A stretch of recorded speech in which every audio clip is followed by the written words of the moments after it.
Welcome to this instructional video from ICI. My name is Chef Humberto Guardiola and I'm going to show you how to make roux. Roux is an important thickener in the classical French cuisine, which has two ingredients pretty much. Equal parts clarified butter and equal parts flour.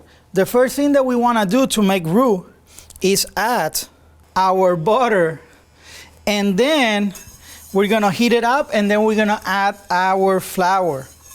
There's three important things about roux. First of all, roux has three stages: white, blonde, and dark roux.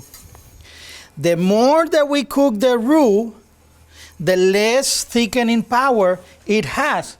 Meaning, out of the three types of roux, the one that thickens the most is the white, and the one that thickens the less is the brown roux.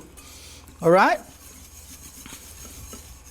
Now that we have our roux made, you can see that it's a pasty consistency. We're gonna cook it for 1 to 2 minutes, and that's gonna be our blonde roux, our white roux, right? And then I'm gonna put a plate in here so you can see the different color from one to another one.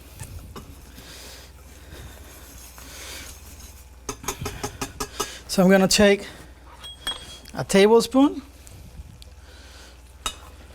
I'm gonna put it in here. So this will be our white roux.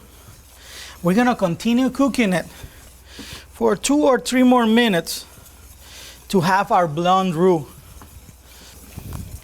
We want to have medium to high heat, but we don't want to have really high heat as it's going to start browning too quickly. We want to make sure that the flour gets cooked, all right?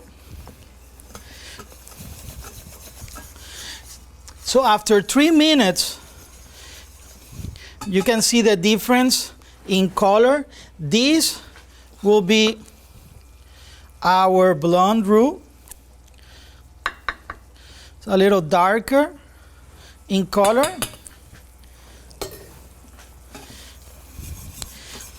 And we're gonna cook it even further to do our brown roux.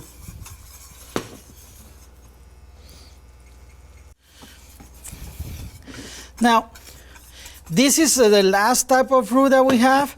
It is the brown roux, which we normally use for Espagnole sauce and other preparation. You can see in here clearly the difference between each one. We got the white, the blonde, and the brown roux. White roux normally we use for bechamel, blonde roux we normally use for velouté, and brown roux we normally use for Espagnole sauce.